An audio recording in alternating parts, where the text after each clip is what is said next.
네, 안녕하세요. 오늘 꼬리에 꼬리를 무는 유니티 이야기에 대해서 발표를 진행을 하게 될 유니티 코리아의 박우진입니다. 오늘 제가 말씀드릴 내용은 유니티 6.2와 인퍼런스 엔진을 활용한 기업 적용 및 활용 방법에 대해서 말씀을 드릴 예정이고요.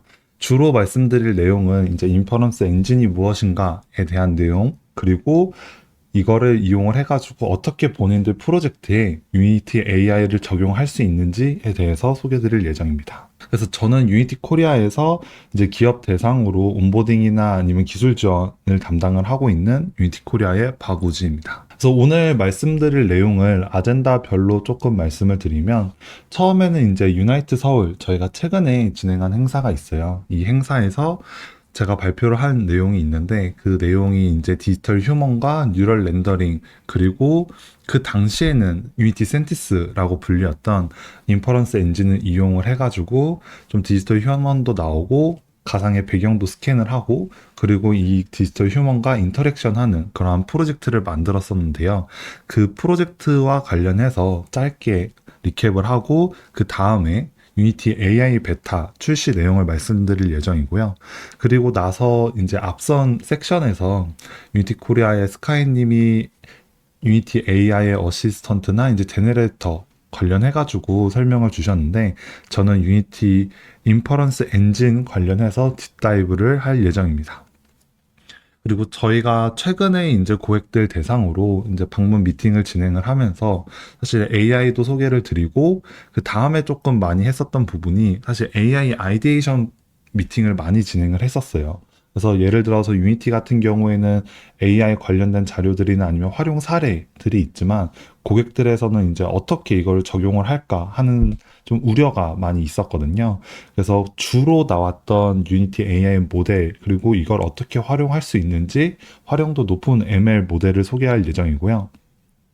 그리고 그 다음에는 TTS 모델을 추론하는 방법이라고 있는데, 최근에 이제 텍스트 투 스피치라고 해서 글자를 음성으로 바꿔주는 모델들이 많이 나오게 됐어요. 근데 이러한 모델 중에 유니티에서 리얼타임으로 쓸 수 있는 모델을 제가 만들어서 파이퍼와 그리고 미니바트 G2P 관련해가지고 설명을 드릴 예정입니다.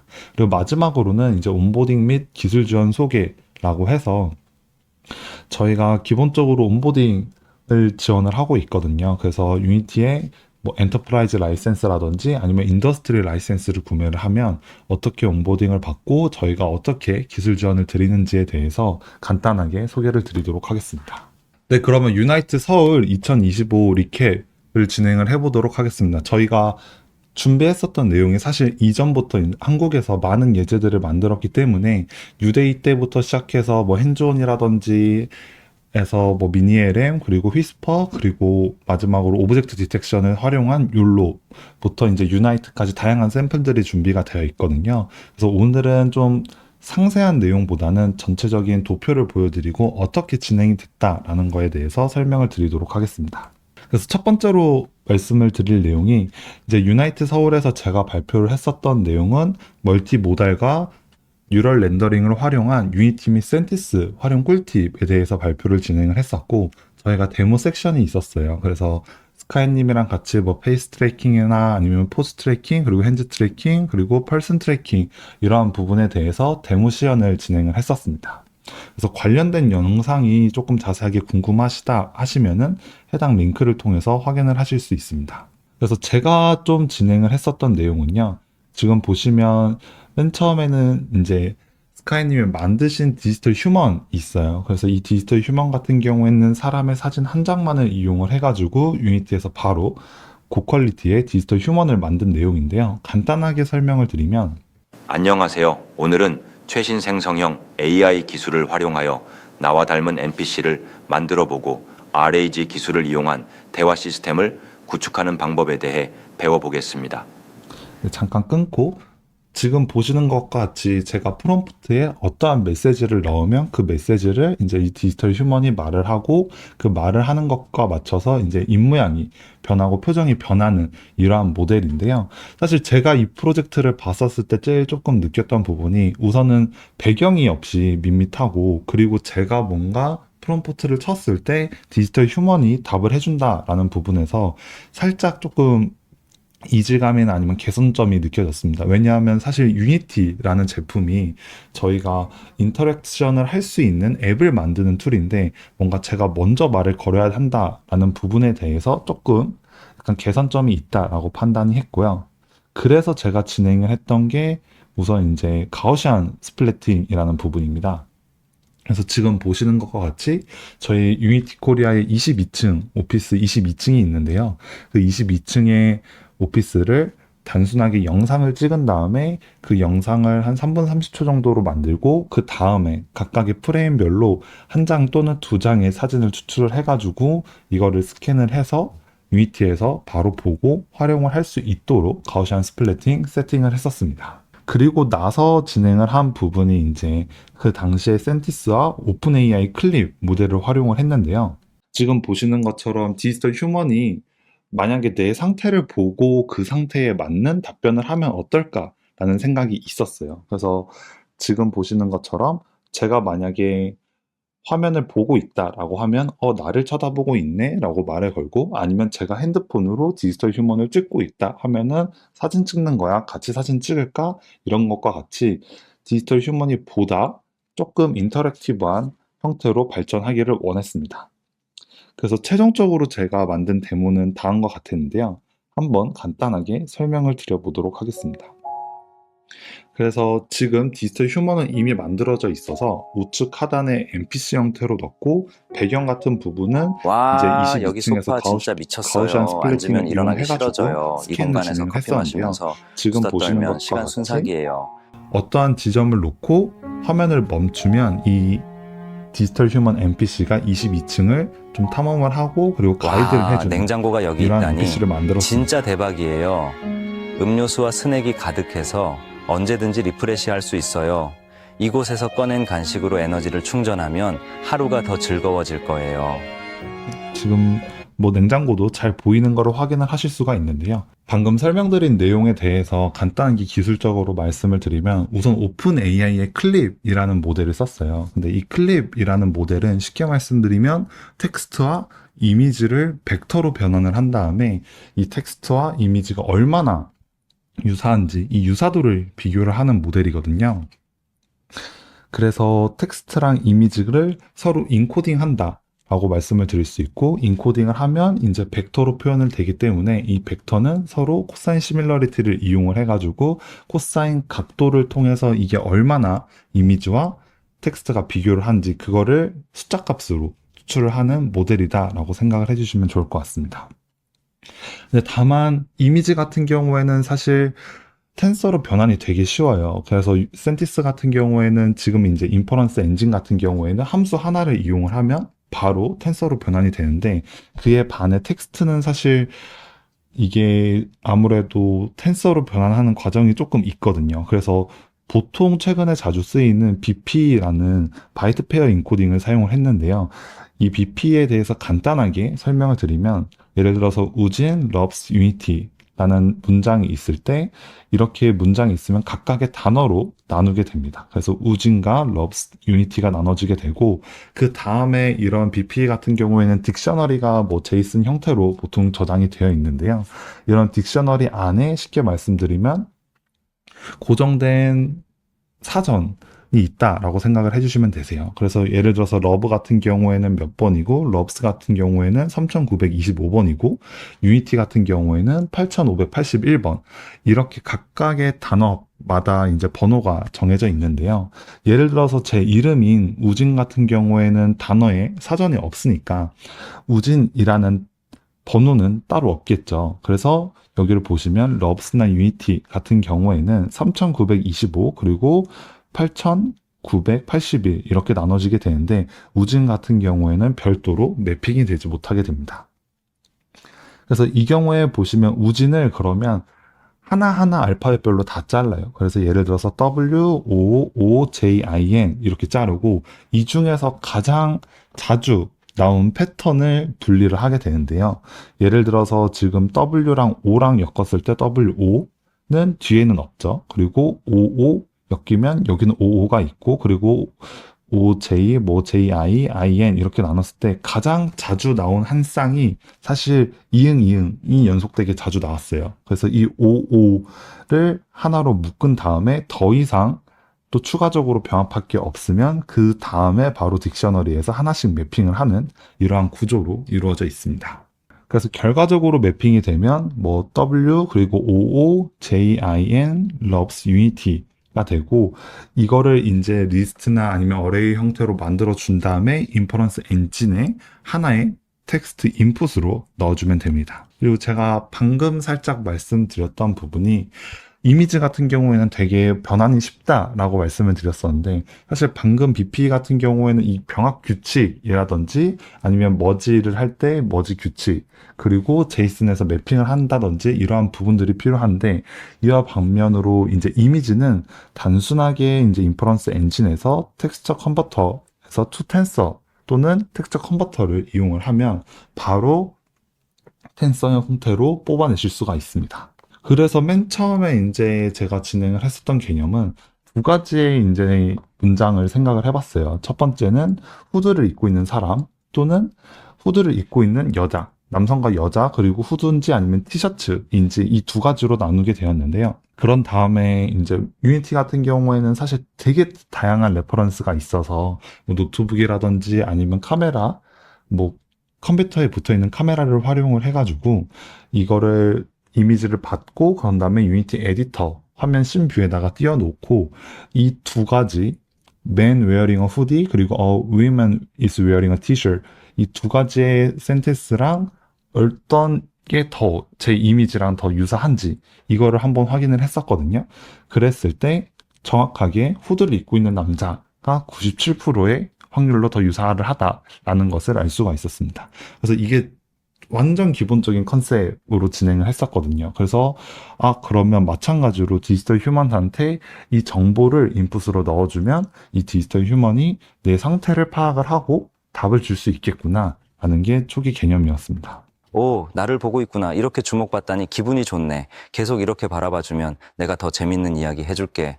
우와, 사진 찍는 거야. 나도 포즈 좀 취해볼까. 이렇게 멋진 순간을 함께하니 기분이 최고야.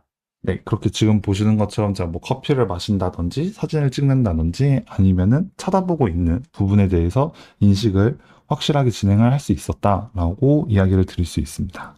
그리고 다음에 진행했었던 거는 사실 이것보다 조금 전의 내용인데 유데이에서 이제 핸즈온을 진행을 했었어요. 그래서 이 당시에 진행했었던 개념에 대해서 말씀을 드리면 첫 번째는 사실 유니티에서 이제 유니티 테크놀로지스 재팬에서 만든 데모가 있거든요. 그래서 이렇게 유니티 안에 좀 HDRP로 고퀄리티의 웨어하우스 데모를 만들었는데 이 데모에서 사실 AI 기능이 아무것도 없었어요. 그래서 어떤 기능들을 추가를 하면 좋을까라고 생각을 해서 진행을 했었고 기본적으로 몇몇 아이디어가 있었던 게 사실 뭐 손이라든지 뭐 제스처라든지 아니면 UI를 클릭을 해가지고 내가 어떤 이 프로젝트를 컨트롤하는 것보다 단순하게 말을 통해서 내가 이 프로젝트를 컨트롤했으면 좋겠다라는 게 전반적인 개념이었었거든요.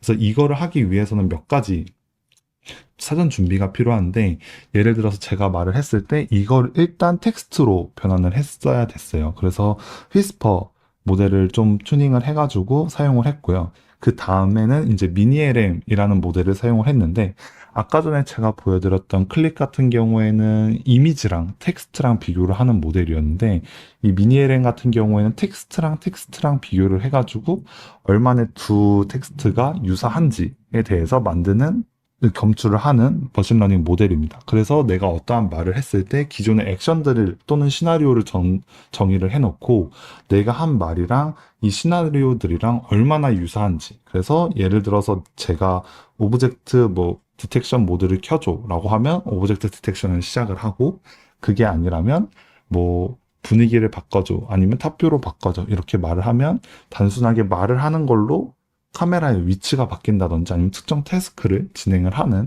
샘플에 대해서 만들었었습니다. 그래서 한번 이것도 영상을 시청을 해보도록 하겠습니다.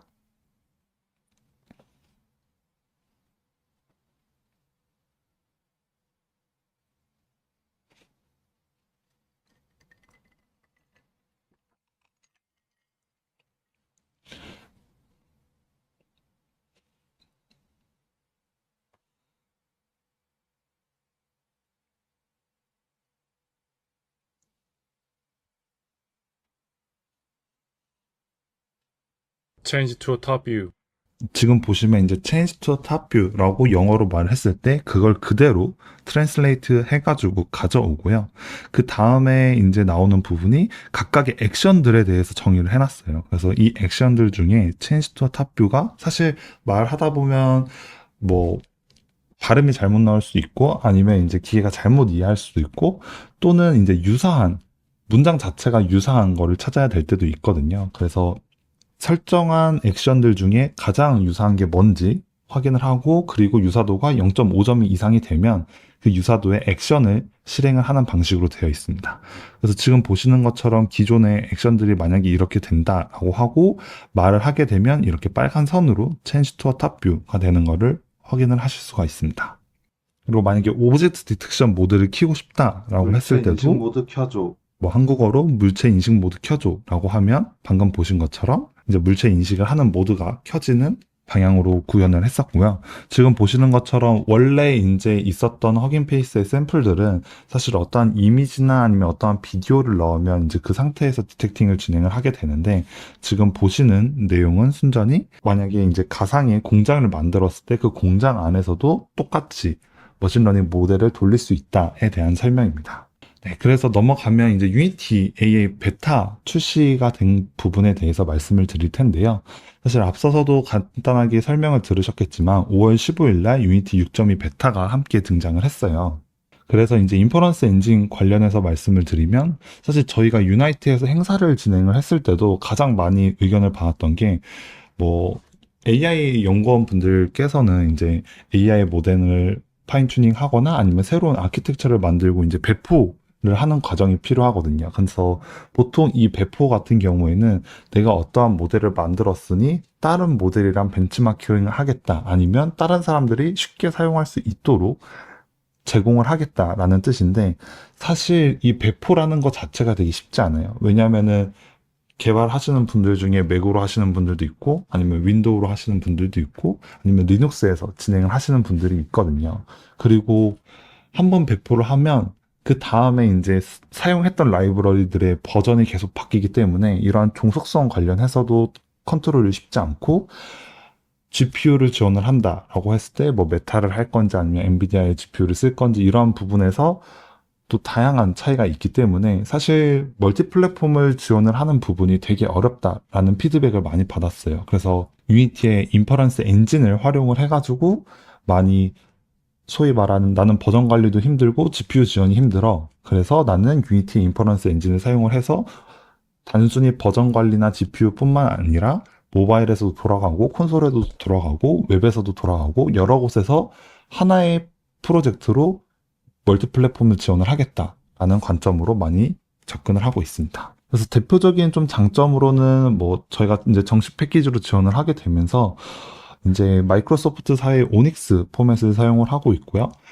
온디바이스 인퍼런스 엔진을 사용을 해서 보통 인퍼런스 엔진이다라고 말하거나 아니면 이제 타사에서 말을 하는 뭐 어떤 모델을 공개를 하고 API로 사용을 하게 되면 사실 비용적인 부분에서 되게 문제가 많아요. 그리고 네트워크에서도 사용을 해야 되고 내 데이터가 사실 네트워크 뭐 공개된 퍼블릭 클라우드라든지 그런 부분에 올라가는 것에 대해서 되게 좀 거부감을 많이 느끼게 되시거든요. 근데 온디바이스에서 내 GPU 성능을 사용을 해가지고 프라이빗하게 사용을 할 수 있다라는 게 가장 큰 장점이고요. 그 다음으로는 뭐 버스트 잡 시스템이나 아니면 컴퓨터 쉐이더 아니면 컴퓨터 버퍼를 이용을 해가지고 GPU에서 연산을 돌릴 수 있다. 그리고 뭐 양자화라든지 아니면 퀀터나이제이션 같은 기능도 제공을 하고 있다라는 장점이 있습니다. 그래서 인퍼런스 엔진에 대해서 간단하게 소개를 드리면 사실 머신러닝에 대해서 이야기를 드리면 보통 이제 데이터를 만들고 전처리를 한 다음에 모델을 학습을 하고 모델을 평가하고 그 다음에 이제 추론하는 과정으로 진행이 되는데요. 사실 트레이닝 부분은 유니티에서 담당하는 부분은 아니에요. 그래서 이미 학습된 모델이 있다라고 하면은 유니티에서는 바로 가져와서 쓰실 수 있고요. 유니티 같은 경우에는 어떠한 학습된 모델이 있을 때 이 모델을 바로 추론을 할 수 있다. 그리고 그 추론을 다양한 플랫폼에서 GPU를 이용을 해가지고 할 수 있다라는 것이 가장 큰 장점이다라고 말씀을 드릴 수 있습니다. 그래서 개략적으로 이제 인퍼런스 엔진의 워크플로우에 대해서 말씀을 드리면, 코드 레벨에서 말씀을 드리면 이제 네임스페이스 선언을 하고요. 그 다음에 내가 어떤 모델을 쓸 건지 모델 에셋을 만들고, 그리고 이 모델 에셋을 만약에 제가 쓸 뭐 GPU라든지 아니면 CPU를 정의할 워커를 만들어야 됩니다. 그 다음에 딕셔너리 형태로 인풋을 정의를 하게 되고요. 이 모델을 로드를 한 다음에 그 다음에 이제 워커를 생성을 해서 GPU 컴퓨트 같은 경우에는 이제 GPU에서 돌아가고, 아니면 GPU 픽셀이라든지 아니면 CPU 각각의 타입이 있어요. 근데 꼭 사실 모델을 GPU에서 돌리는 게 장점이 되진 않거든요. 예를 들어서 GPU에서 연산을 하게 되면 되게 빠르게 되지만, 사실 이 값을 얻으려면 CPU로 내려야 돼요. 근데 뭐 조금 이따 말씀드린 오토 레그레시브 같은 방식에서는 사실 CPU에서 계속 내려서 값을 비교하고 다시 GPU로 올려서 연산을 하고, 이러한 방식으로 진행이 되면 가장 큰 문제점이 GPU로 빠르게 연산을 해서 얻을 수 있는 속도의 장점보다 사실 CPU로 내렸을 때 더 오래 걸려서 전체적인 시간은 더 오래 걸릴 수가 있어요. 그래서 각각의 모델에 맞게 CPU든 GPU든 아니면 GPU 타입에 맞게 설정을 할 수가 있고요. 그 다음에 인풋이 만약에 여기 같은 경우에는 2개다라고 하면 그 인풋에 쉐입을 만들어주고 그 쉐입에 맞는 값을 넣어줄 수 있습니다. 그리고 나서 단순하게 모델 워커를 실행을 하게 되면 이렇게 아웃풋 결과를 얻으실 수 있는데요. 이 얻으신 아웃풋 결과를 다시 CPU로 다운로드 해가지고 내가 원하는 뭐 방식으로 이 아웃풋을 사용을 하는 방식으로 워크플로우가 진행되어 있습니다. 그래서 어떠한 모델들을 할 수 있을까라는 부분에 대해서 설명을 드리면, 뭐 엠리스트라고 해가지고 내가 송글씨를 썼을 때 이 송글씨를 인식을 하는 부분이라든지, 아니면 이미지를 분류를 하는 부분이라든지, 아니면 오브젝트를 인식을 하는 부분이라든지, 아니면 멀티 오브젝트 인식, 이런 부분도 많이 진행을 할 수 있고요. 이따가 잠깐 말씀드리겠지만 뭐 데스 값을 추정하는 부분 관련해서도 RGB로 얻은 데이터에 관련해서 RGBD처럼 만들어주는 부분, 아니면 이제 얼굴에 랜드마크, 아니면 손에 랜드마크를 잡는 부분, 이러한 부분도 진행이 가능합니다. 그래서 저러한 기능을 통해서 만든 예제들을 보여드리고 있는데요. 앞서는 단순하게 이제 머신러닝 관련해서 어떠한 뭐 기능들이 있다라는 거를 말씀을 드린 거고, 이거는 실제 프로젝트에 사용한 예시입니다. 그래서 방탈출 게임이라든지 아니면 지금처럼 RGB로 얻은 뭐 사무실 내 환경을 RGBD로 바꾸는 부분이라든지, 아니면은 이제 IMU 센서에서 얻는 데이터를 활용을 해가지고 이 사람이 명상을 잘 하고 있는지 아니면 명상에 집중하지 못하는 부분인지, 이러한 부분도 얻으실 수가 있고요. 사람이 움직였을 때 이제 근육의 움직임이 어떤지, 이러한 부분도 확인이 가능하고, 마찬가지로 스타 시뮬레이션이라고 해가지고 뭐 특별한 모델이 없이도 이제 텐서만을 이용을 해가지고 각 뭐 해밀턴 방정식을 얻으실 수가 있습니다. 네, 다음으로는 활용도 높은 머신러닝 모델 소개 관련해서 말씀드리도록 하겠습니다. 최근에 이제 아무래도 AI에 관심이 있으신 분들이 되게 많으셔서 좀 미팅 같은 걸 진행하다 보면 이제 AI 아이디에이션 미팅을 많이 진행했었는데요. 그 와중에 좀 공통적으로 나왔었던 모델들이 있었어요. 그래서 보통 현업에서는 어떤 모델들을 고려를 하고 있고, 그리고 이 모델들을 어떻게 활용하면 좋을지, 이러한 내용을 나눴다라는 부분에 대해서 말씀을 드릴 예정입니다.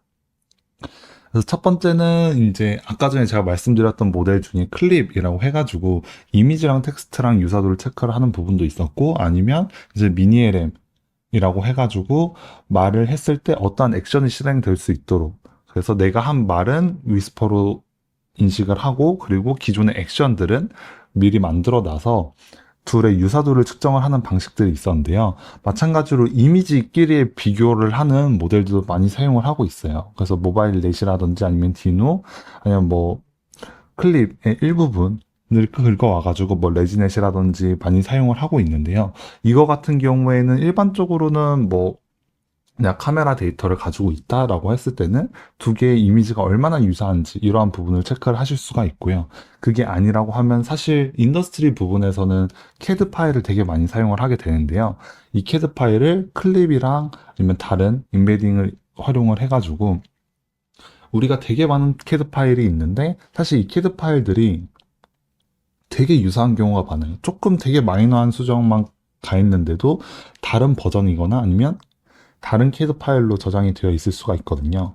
그래서 안에 들어있는 뭐 하이어리키의 네임이라든지 아니면 메타데이터를 활용을 해가지고 이 CAD 파일이 얼마나 유사한지 확인을 하고 추가적으로 이제 픽시즈라는 툴을 이용해서 최적화를 할 뿐만 아니라 뭐 각각의 이제 각도에서 이미지를 얻을 수 있어요. 그래서 위에서도 한번 찍고 정면에서도 한번 찍고 뭐 배면에서도 한번 찍어서 이 이미지들을 이용을 해가지고 메타데이터랑 같이 결합을 해가지고 두 개의 CAD 파일이 얼마나 유사한지 이러한 부분으로도 활용을 할 수 있습니다.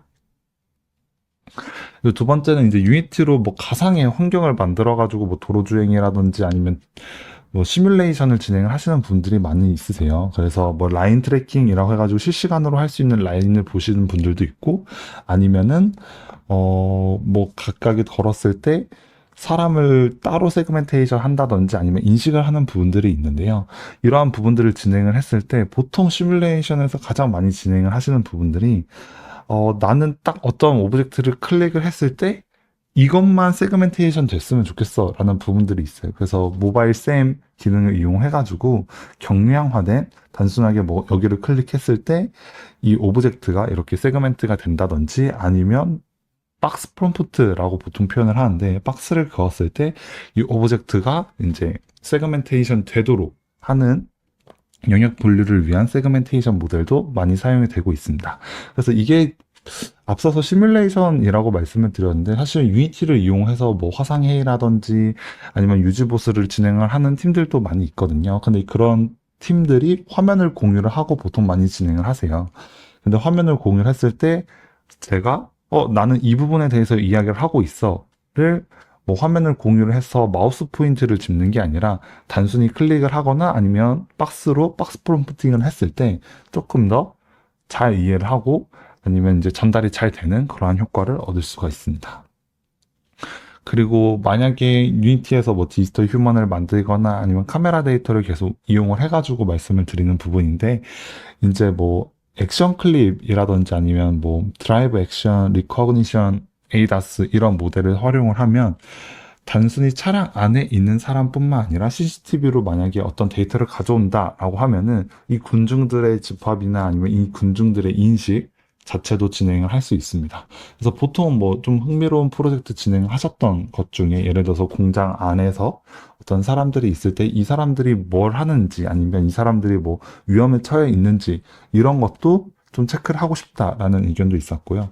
아니면은 뭐 학습 관련된 부분에서도 집중을 하고 있는지 아니면 집중을 못 하고 있는지 뭐 표정이 슬퍼 보이는지 스트레스를 얼마나 받는지 이러한 부분들도 머신러닝 모델을 활용을 해가지고 진행을 하고 싶었다라는 피드백이 있었는데 이러한 부분에 각각의 모델을 유니티로 가져오시고 인퍼런스 엔진을 활용하시면 이러한 부분도 진행이 가능합니다.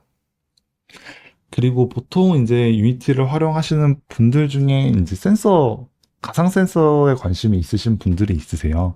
근데 이 가상 센서라는 게 결과적으로 현실에 있는 데이터를 얻지 못해서 이제 가상으로 환경을 구성을 하고 얻는 거거든요. 그래서 유니티 같은 경우에는 이제 센서 SDK 뭐 유니티 시뮬레이션 프로라는 제품을 사용을 해가지고 이제 만약에 만들어진 가상의 공간이 있으면 그 공간에서 센싱을 할 수가 있는데 그게 아니라 만약에 내가 RGB가 있을 때 이 RGB를 RGB-D로 만들고 싶다라고 하시면 앞서 말씀드렸던 마이다스 아니면 뎁스 애니띵 또는 패스 뎁스 이러한 모델을 활용을 해서 미리 뎁스 값을 가진 모델들을 얻을 수가 있습니다. 그 다음에 이러한 모델을 얻었으면 뭐 이거를 통해서 뭐 가상의 환경을 구성을 할 수도 있고요. 아니면은 뭐 직접 현장에서 센싱을 해가지고 그 센서 데이터를 얻기 전에 한번 테스트하는 목적으로도 활용을 할 수가 있습니다.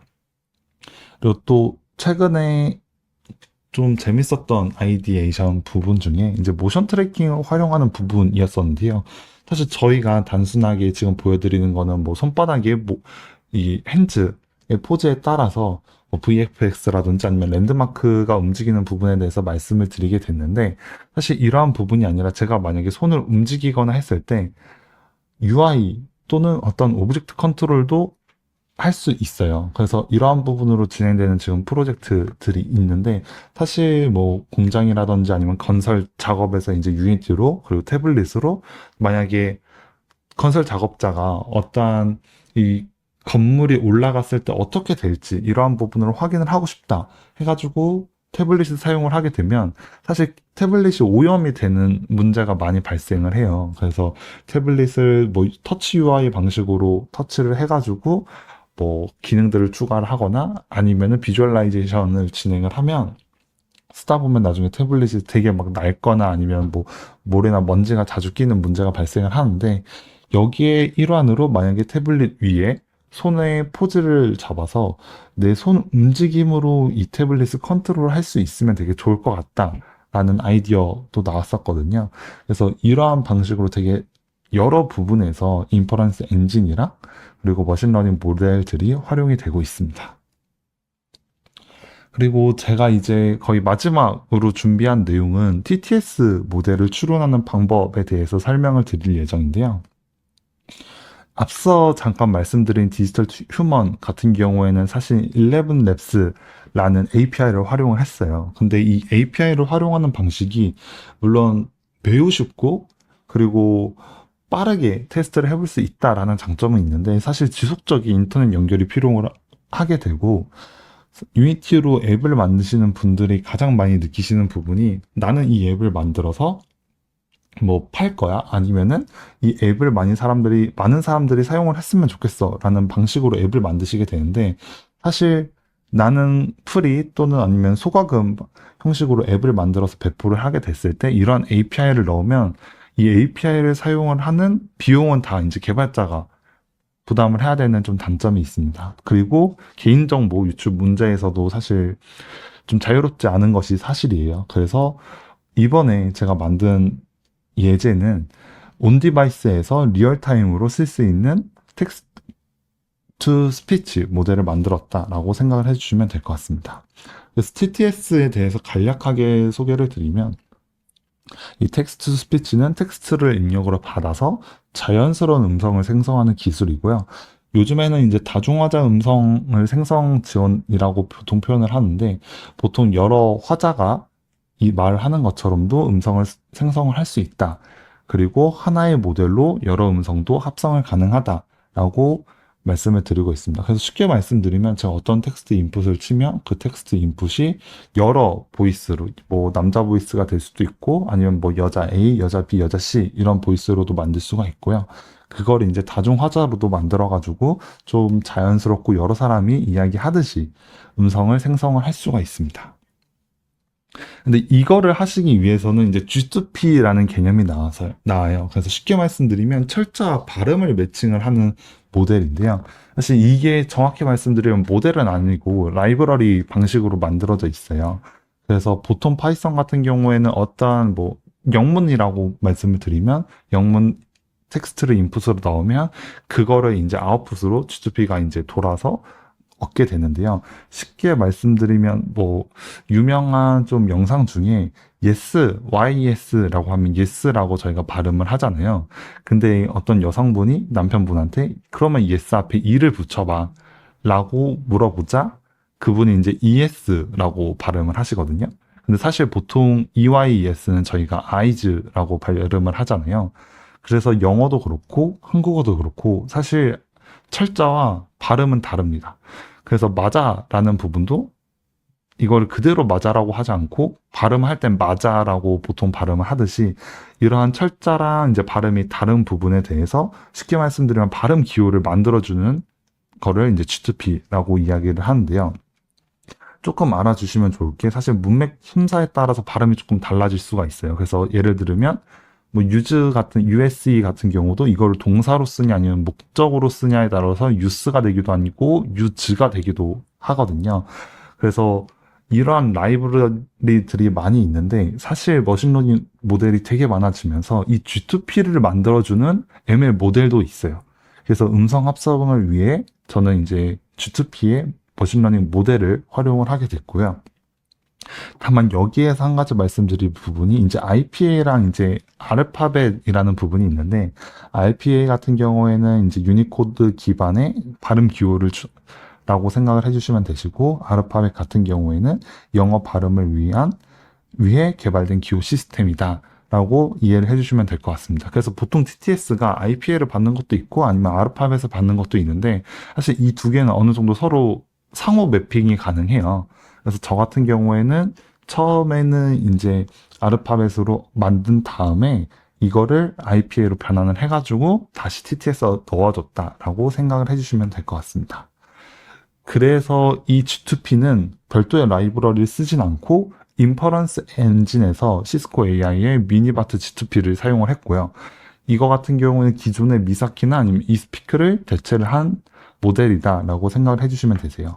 그래서 파이썬 기반의 기존의 라이브러리 방식은 직접적인 유니티와 통합이 어렵고, 사실 서버로 만든 게 되면 안드로이드에서는 사용이 거의 되게 힘들게 돼요. 아니면 다시 API를 연결을 해야 돼서 그런 문제점들이 좀 있었고, 그리고 제가 한번 실제로 해보니까 한 300메가 정도의 메모리 사용이 발생을 하더라고요. 그래서 이 부분도 줄일 수 있었습니다. 그리고 멀티 플랫폼을 대응을 할 수 있는 장점도 있었고, 단순하게 16MB의 미니바트 G2P를 사용을 했을 때 이제 동일하게 G2P 효과를 얻을 수 있었다라는 것이 강점으로 말씀을 드릴 수 있습니다.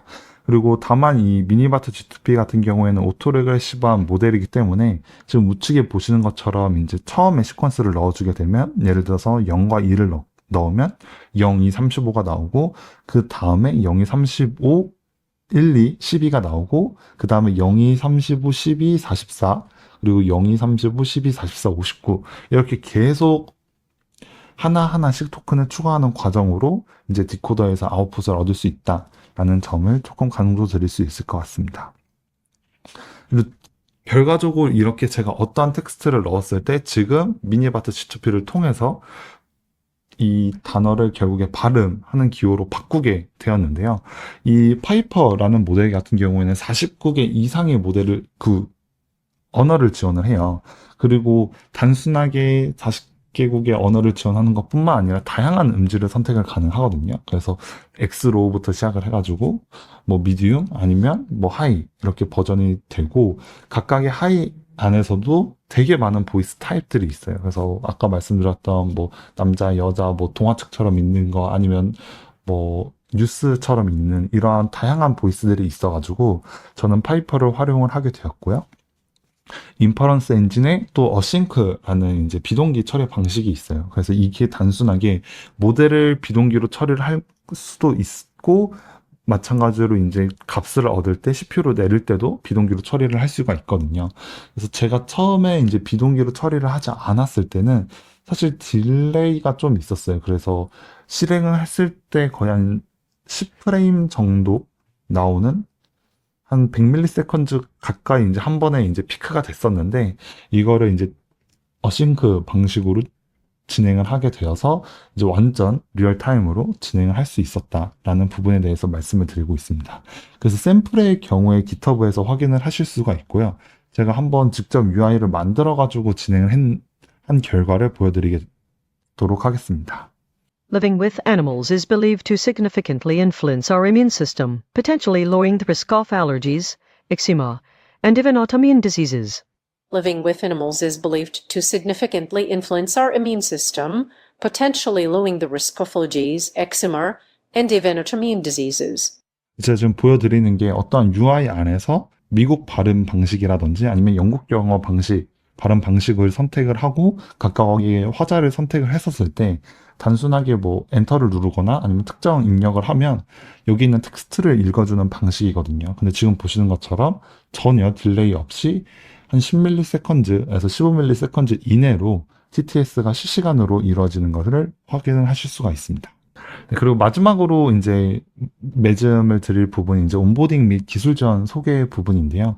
저희가 유니티 인더스트리랑 엔터프라이즈 고객 같은 경우에는 온보딩이랑 기술 지원을 진행을 하고 있어요. 그래서 간단하게 말씀을 드리도록 하겠습니다. 그래서 대표적으로 인더스트리 같은 경우에는 뭐 에디터 라이센스뿐만 아니라 뭐 LTS, 뭐 빌드 서버, 뭐 하복, 뭐 다양한 제품들이 포함이 되어 있는데요. 이 중에서 테크니컬 서포트라고 해가지고 저희가 기술 지원을 드리고 있어요. 그래서 단순히 기술 지원뿐만 아니라 인더스트리에 뭐가 있는지 전체적인 제품에 대해서 소개랑 이 제품들을 어떻게 사용을 할 수 있는지 관련해가지고 간단한 교육도 진행을 하고 있거든요.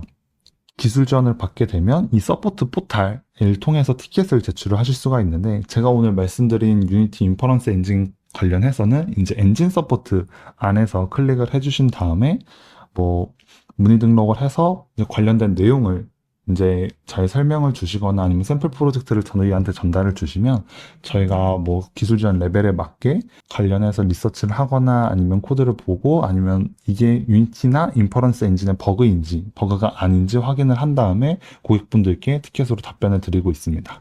그래서 인더스트리나 엔터프라이즈에 많이 관심을 가져주시고 이렇게 구매 후 고객으로 만나 뵀으면 좋겠습니다. 네, 그러면 오늘 이렇게 인퍼런스 엔진에 대해서 유나이트부터 유데이까지 한번 기존의 리캡부터 시작해서 새로 나온 인퍼런스 엔진의 뭐 사례라든지 아니면 AI 아이디에이션을 같이 진행을 하게 되었는데요. 다음에도 더 많은 사례랑 더 좋은 아이디어 그리고 더 잘 쓸 수 있는 튜토리얼 가지고 찾아뵙도록 하겠습니다. 그러면 오늘 시청해주셔서 감사합니다.